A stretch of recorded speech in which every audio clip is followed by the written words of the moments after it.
Le has dado play a este video y te lo agradezco muchísimo. Te deseo de todo corazón que pases una excelente Navidad en compañía de tus familiares y amigos. Te mando un fuerte abrazo de tu amigo Juan Antonio Amezcua, alias John Misterio.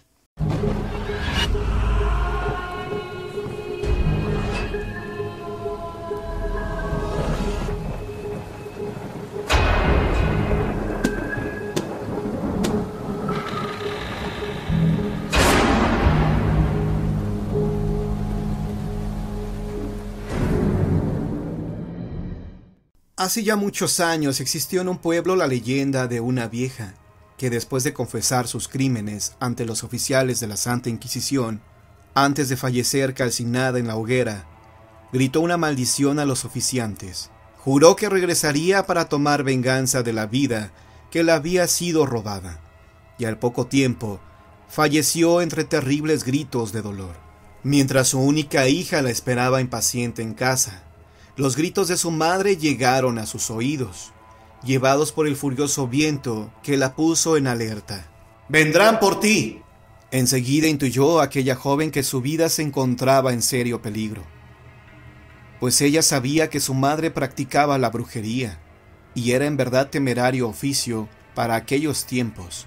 Amenazada, sabía que su vida corría peligro.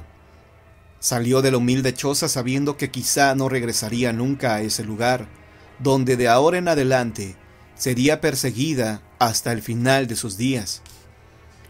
Corrió con toda la velocidad que sus piernas le permitieron. Se escondió bajo las sombras de los árboles, entre los bosques y la noche. Sus pies adoloridos fueron llevados más allá de sus limitaciones humanas. Sufrió de hambre y cansancio. Únicamente paró cuando supuso que estaba lo suficientemente lejos de aquel lugar. Se alejó corriendo de sí misma, asustada de mirarse ante el espejo del ancho río y no encontrar nada. Incluso pensó en ser solo un suspiro, algo que se mezclaba en el aire para no regresar jamás.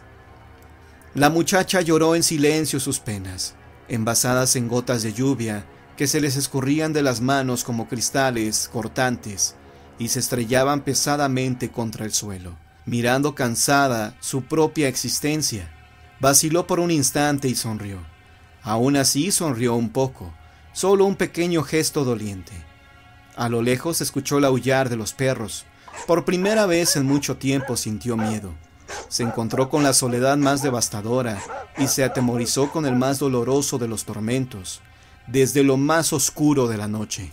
Durmió profundamente cuando se cansó de llorar.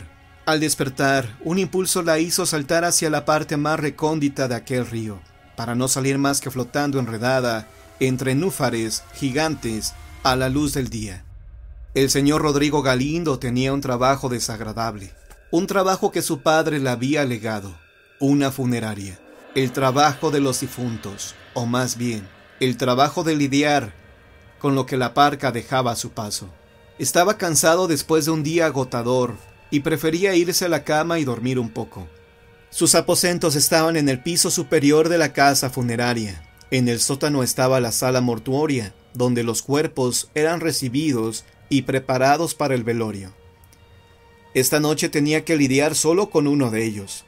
Se trataba de uno de esos casos que, de haber tenido algo de compasión, le hubiera producido al menos un poco de tristeza. Una muchacha de apenas 25 años se había ahogado. La habían encontrado sin vida esa misma mañana. El cuerpo estaba en buen estado y no había mucho que hacer.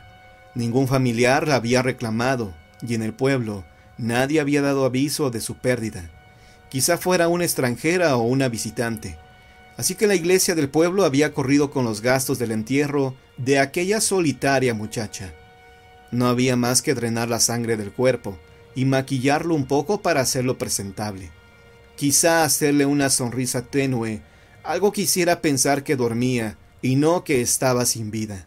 Preparó los materiales e introdujo los tubos para drenar del vital líquido.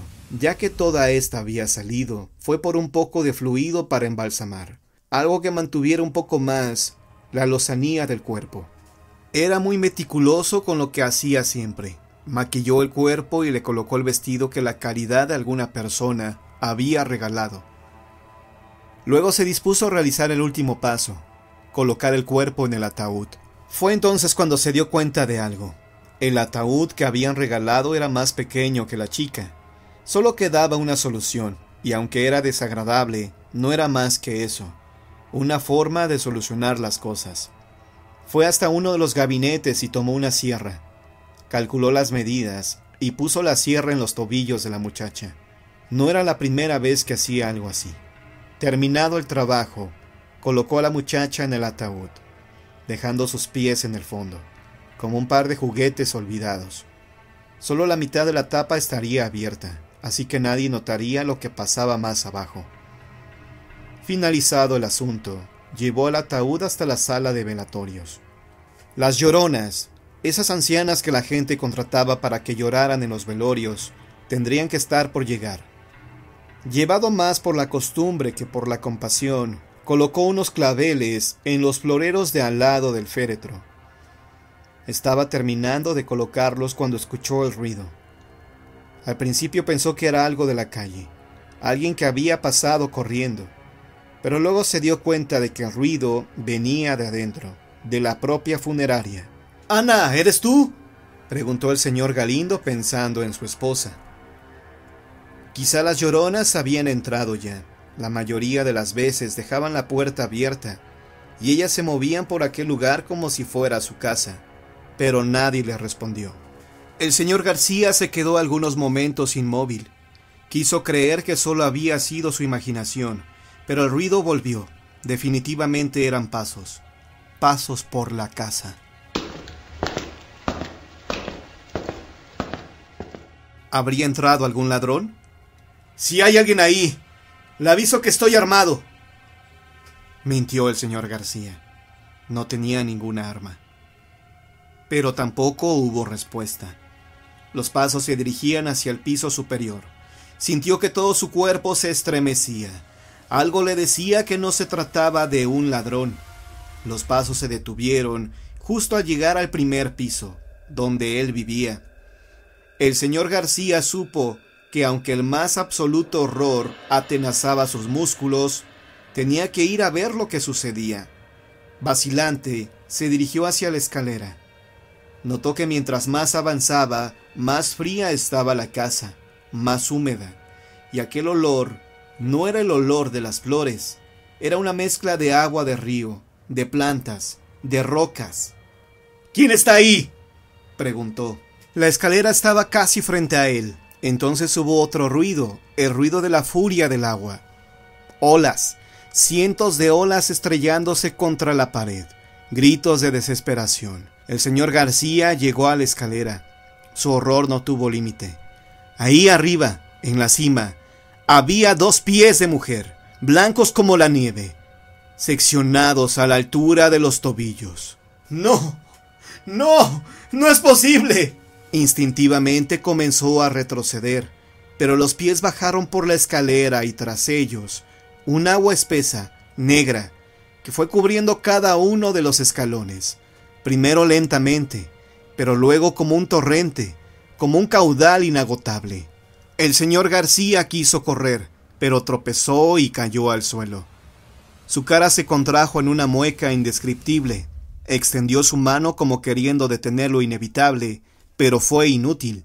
Aquel mar negro y pútrido lo cubrió y le tapó la boca, acallando sus gritos. Le inundó los pulmones, lo ahogó sin remedio. Las lloronas llegaron poco después. Entre alaridos llamaron a la policía, que dictaminaría más tarde que el señor García había fallecido ahogado, aunque no incluirían en el informe policial los 2 pies de la mujer, seccionados por los tobillos, blancos como la nieve, que sostenían entre sus manos retorcidas por la agonía. Quizá la maldición de aquella anciana bruja jamás sería relacionada con el incidente ocurrido al señor Galindo, pero de alguna forma estaba presente desde que el cuerpo de su hija fue encontrado flotando, atorado por un tronco que no permitió que lo arrastrara la corriente del río. En los pueblos se cuentan tantas leyendas que llega un momento en el que cada persona incluye su propia versión de los hechos, de tal forma que uno ya no sabe si es verdad o si es mentira. Sin embargo, las leyendas de brujas siempre causan gran interés en los oídos de todo aquel que las escucha. En la profundidad del abismo, Minerva Rodríguez.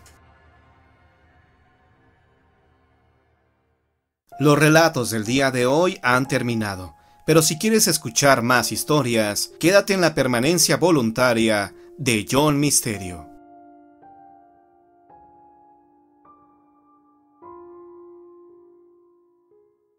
Las responsabilidades de los estudios me llevaron a quedarme hasta una hora muy alta de la madrugada. Ya era miércoles y yo terminaba un deber. Me sentía muy cansado y por la hora lo único que quería era dormir. Decidí salir un rato a tomar algo. De repente sentí como si alguien me siguiera.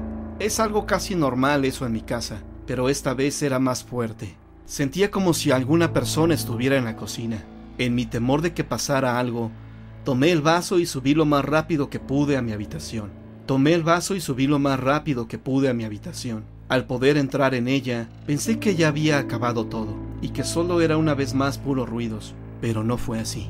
Al mirar en mi espejo, alcancé a divisar una niña que estaba por la puerta. Solo dije, Caro. No se me ocurría otra palabra. Al abrir y cerrar los ojos, esa niña desapareció del espejo. Yo me quedé perplejo.